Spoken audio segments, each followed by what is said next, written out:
All right, Jack Hackett here with Performance Running Outfitters to talk about Mizuno's two newest shoes. We've got the Wave Rider and the Wave Sky 4.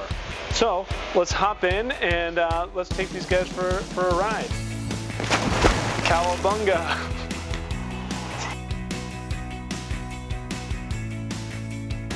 So we've got the Mizuno Wave Rider and the Wave Sky. What's the difference between them? Well, first of all, the Wave Rider is at 130, while the Wave Sky is at 160. So the Wave Rider is going to be a little bit lighter, faster feeling of a shoe. Maybe a little bit more for your tempo runs, faster days, or even just to make your runs feel faster. While the Wave Sky is that softer, plusher feel to make your runs feel easier and more plush, luxurious. And that's going to be the primary difference between these two shoes. The new Mizuno Wave Rider 24. So let's talk about the shoe. There's a few big changes that they've made, but first let's address the first real thing here. When we talk about the Mizuno Wave Rider 24, we're actually kind of talking about two different shoes.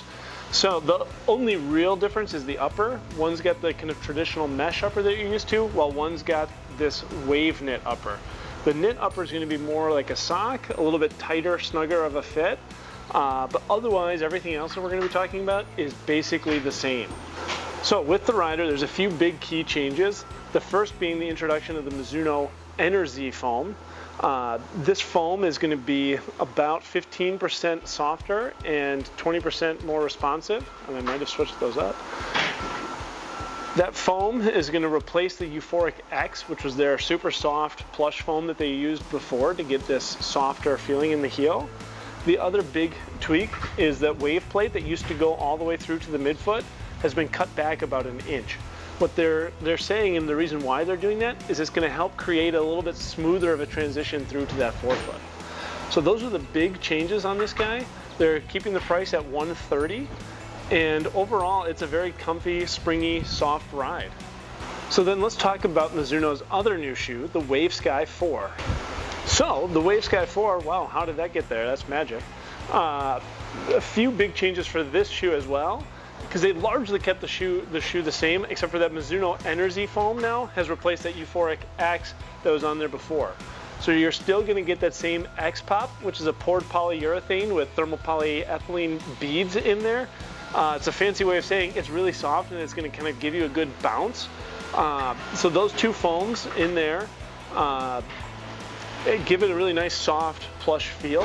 So that soft feeling is also buoyed by the fact that this is the first shoe, when actually the Wave Sky 3 was the first shoe that Mizuno sold in the US without a wave plate.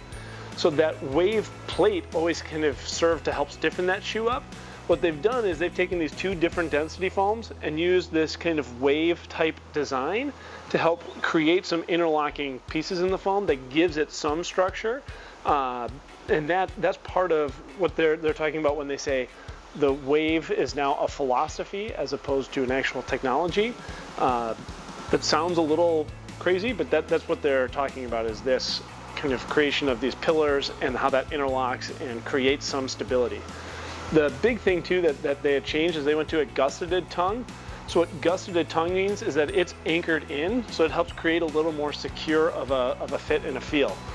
Overall, these two new shoes from Mizuno are kind of home runs for them. A lot softer, bouncier, springier shoes, and you should come into Performance Running Outfitters and check them out. Smash that subscribe button.